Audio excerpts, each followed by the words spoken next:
নমস্কার বন্ধুরা, সোনালি কিচেনে সকলকে স্বাগত। আজকের আমার রেসিপি হলো নিরামিষ দই বেগুন।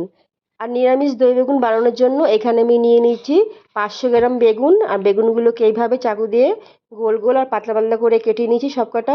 এবার এর জন্য একটা মশলা করে নেবো। এখানে নিলাম হাফ চামচ হলুদ গুঁড়ো, হাফ চামচ লঙ্কার গুঁড়ো, স্বাদ মতো নুন, সামান্য সর্ষের তেল। এবারটা ভালো করে মেখে নিয়ে সব কটা বেগুন এভাবে মাখিয়ে নিয়েছি।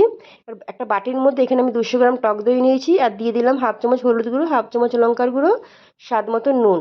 এবার একটা ফ্রাই প্যানের মধ্যে সামান্য তেল দিয়ে এখানে বেগুনগুলো আমি ছেড়ে দিয়ে এপিট ওপিট করে লাল লাল করে ভেজে নিয়েছি। এবার কড়াইয়ের মধ্যে তেল দিয়ে এর মধ্যে দিয়ে দিলাম হাফ চামচ গোটা জিরা, দুটো কাঁচা লঙ্কা, দুটো শুকনো লঙ্কা, আর দিয়ে দিলাম কিছুটা কারি পাতা, আর দিয়ে দিলাম ভেজে রাখা বেগুনগুলো। এর উপর দিয়ে আমি ফেটানো টক দইটাও দিয়ে দিলাম। ওইটা ভালো করে একটু নেড়ে চেড়ে নেবো। এটা ভালো করে কষে নেবো। এটা আমার রান্নাটা হয়ে এসছে। এবার আমি ধনে পাতা দিয়ে দিলাম। এবার আমি এটা নামিয়ে নেবো এবার। তো আমার রেসিপিটা তোমাদের কেমন লাগলো কমেন্ট করে জানিও, আর সাবস্ক্রাইব করে পাশে থেকো।